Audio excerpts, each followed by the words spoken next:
Hey guys! Welcome back to the Unboxing Tito.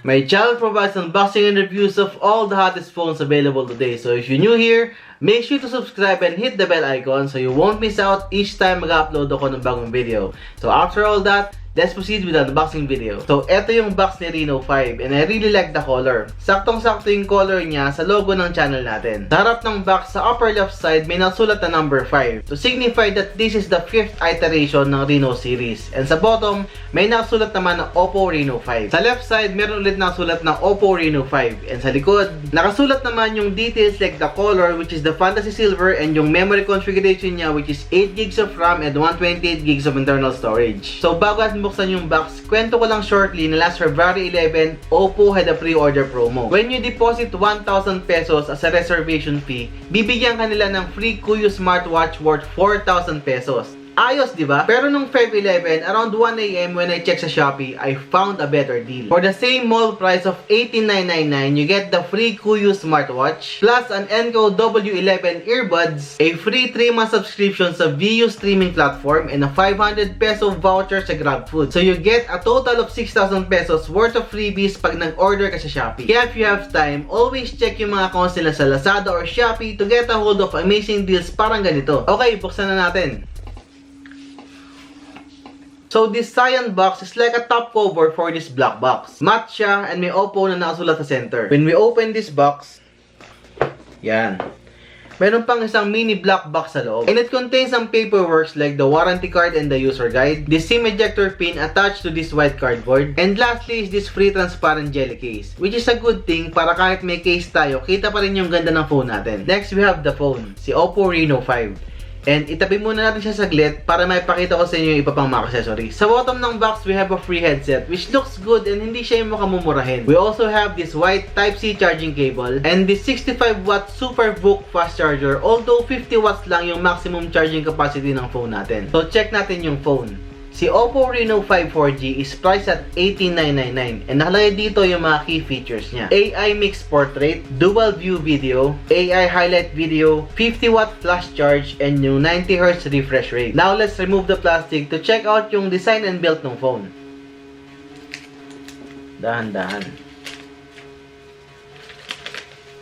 Yun, pogi. Ang ganda ng kulay. The front panel is Gorilla Glass 3, while yung sides and back panel is made of plastic. The phone weighs 171 grams, kaya very handy siya and easy to hold. Huge advantage yan, especially for long hours of gaming. Nagustuhan ko yung matte finish ng back panel niya kasi it serves as a smudge and fingerprint repellent. Yung color din niya gives character and a touch of class, kaya hindi cheap yung dating ng phone mo. Sa lower right, may nakasulat na OPPO. And kung makikita nyo, pag ginagalaw nyo yung phone, magabago yung color niya depende sa tama ng ilaw. Sa upper right, nandiyan naman yung quadruple camera setup with a 64MP main camera and an LED flash. Sa top side, meron naman tayong microphone. Sa left naman, we have our volume rockers na may separate buttons and our dual SIM card tray na may extra slot for expandable memory. Sa right side naman, nandyan yung power button na may color green accent. At the bottom, we have our 3.5mm audio jack, another microphone, USB-C port, and speaker grill. Sa front panel, almost the same size yung forehead and side bezels, while average size naman yung chin. Located on the upper left is the impressive 44MP single selfie camera na may punch hole design. For its display, the OPPO Reno 5 was a 6.43-inch AMOLED display na may Full HD Plus screen resolution, kaya very sharp yung mga images na makikita mo. 20:9 naman yung aspect ratio niya with a refresh rate of 90Hz. We checked via test UFO and an FPS tracker app, and na-confirm naman natin na 90Hz nga yung refresh rate niya. Meron siyang modest na 4,310 mAh battery capacity, pero binawi naman niya yon with a 50W charging speed. For its software naman, this phone comes with Android 11 out of the box with ColorOS 11.1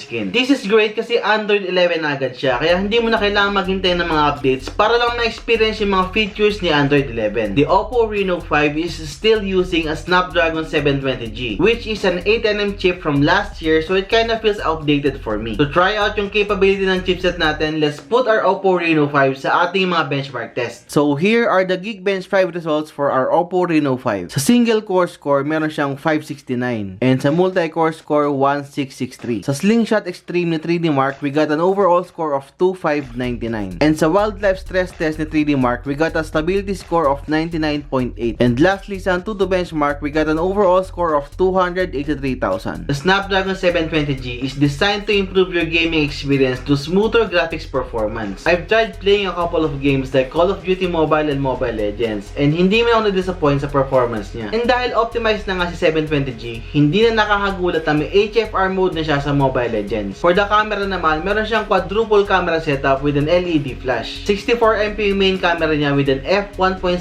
aperture. Meron din siyang 8MP na ultra-wide camera na may 119 degrees field of view, 2MP macro cam, and 2MP depth sensor. This phone can also shoot 4K videos at 30 FPS. Kagaya ng sabi ko kanina, meron siyang AI capabilities ni 720G like AI mixed portrait, dual view video, and AI highlight video. Sa harap, meron siyang 44MP selfie camera which is one of its best features for me. This can shoot 1080p videos at 30 FPS. Let's look at some photos I've taken para makita nyo yung ganda ng camera niya.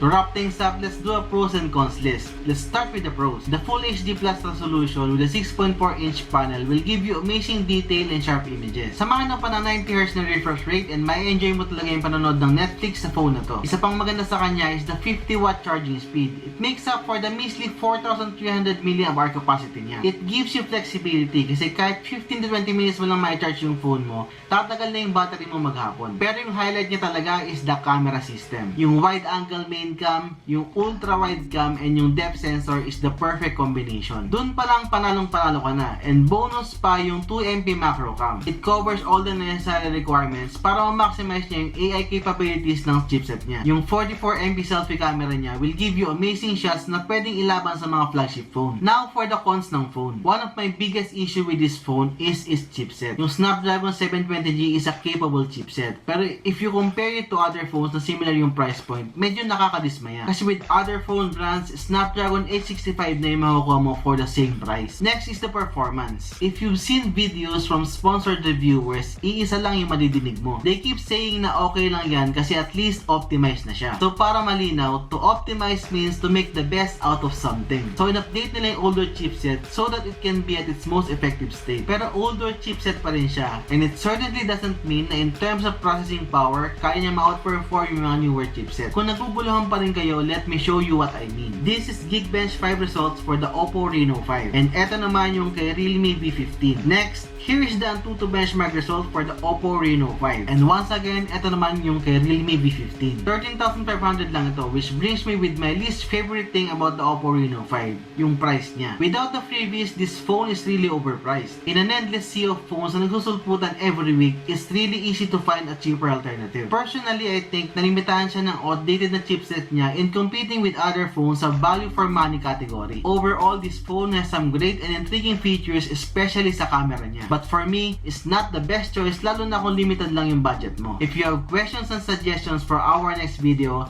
hit me up in the comments down below and I'll make sure to reply. So that's the end of our video and I hope nagustuhan nyo. Thumbs is a plus, subs is a must. I'm the Unboxing Tito and I will see you next time.